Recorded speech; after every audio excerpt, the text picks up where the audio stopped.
Saya sebagai showroom pedagang itu kok greget.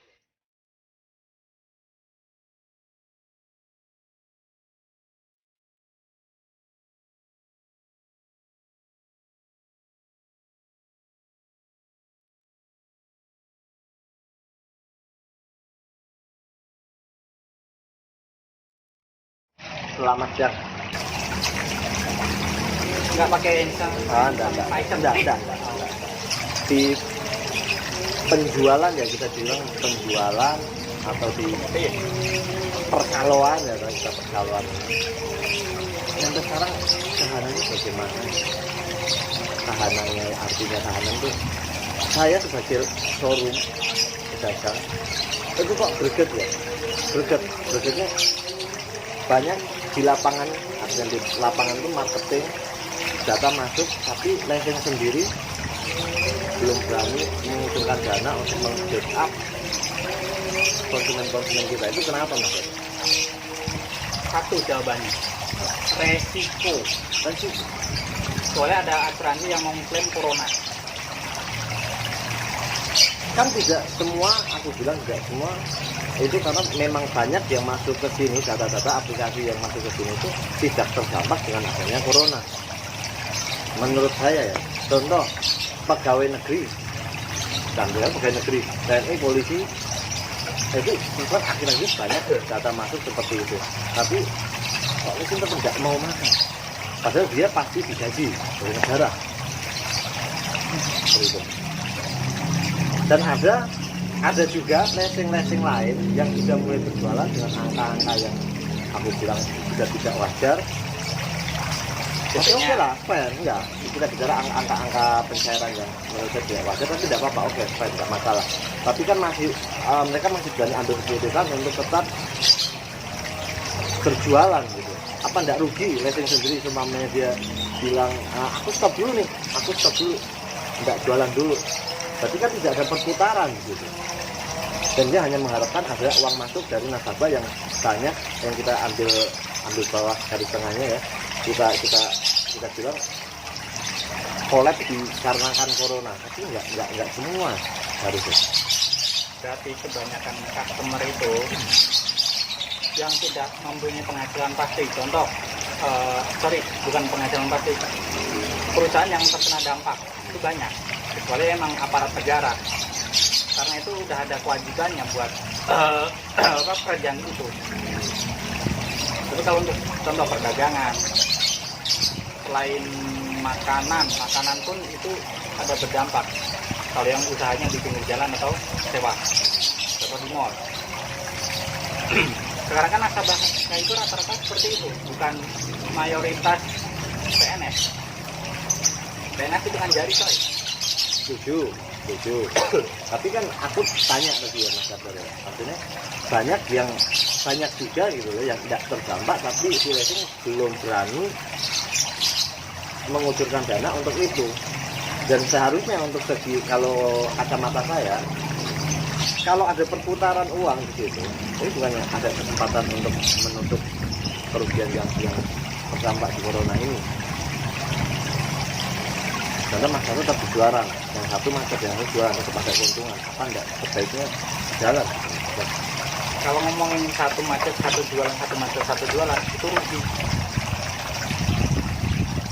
Kenapa sih? Kecuali contoh 10 customer, 9 lancar, 1 menggak, itu pun dikategorikan rugi walaupun nggak banyak. Tapi kalau ngomongin rugi jatuhnya berarti ya. Itu berarti alasan atau memang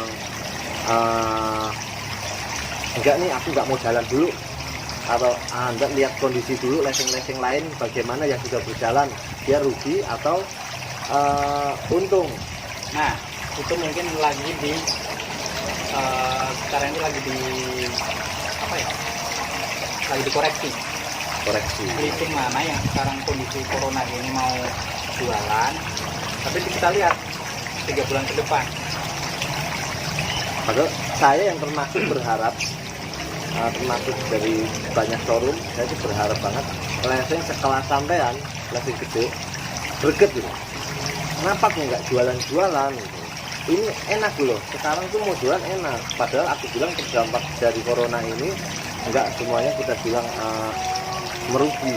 Artinya adalah kita yang ambil, yang kita bisa ambil hikmahnya. Contohnya seperti corona ini mungkin ada 1-2 atau bahkan lebih orang itu bilang, oke aku keluar pengen pakai mobil yang lebih steril, kenapa nggak dibantu? Boleh lebih aman atau lebih steril lah itu maksudnya. Kok nggak dibantu gitu loh. Nah, ternyata Mas jawabnya, lesing saya mau lihat dulu nih.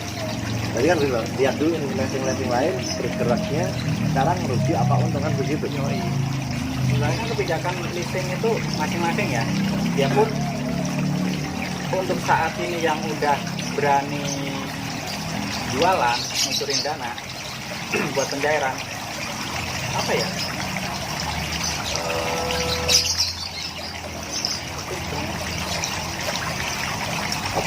Apa sih? Kalau gambling enggak, karena dia pasti udah punya rencana matang. Sampai akhirnya dia berani jualan.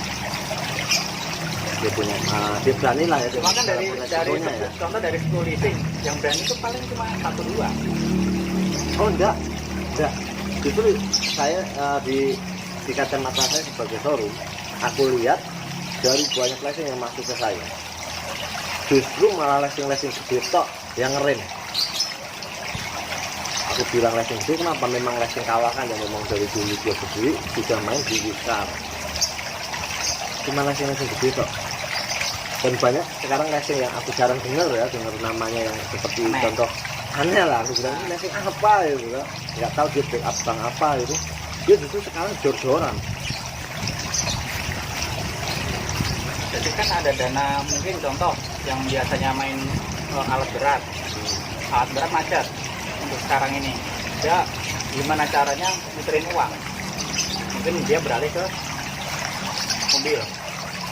Ya bisa dikembalikan ajakan manajemen gitu ya. Soalnya kalau misalkan yang dari dulu berkecimpung di dunia mobil atau motor, kenapa sekarang masih ngirim?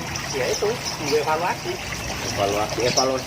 apa maksudnya, evaluasi dari kebijakan manajemen atau evaluasi pemerintah. Karena aku dengar begini, aku ada bocoran dari A1 ini kan sifatnya PSBB pelonggaran ini hanya untuk evaluasi, dan bisa saja nanti akan diadakan PSBB di PSBB itu akan diterapkan lagi ketika grafik corona ini naik dengan drastis. pasti. Itu kan makanya sekarang sebagian leasing belum berani. Karena apa? Resiko si COVID ini kan nggak diklaim asuransi. Tahu saya nggak diklaim, nggak ada yang bisa ngeklaim. Kenapa itu bukannya masuknya ke bingung juga ya? Kalau kita bicara PLO, dia bisa tercover tadi. Sebenarnya sih gini, setiap leasing ada asuransi mobil atau asuransi jiwa.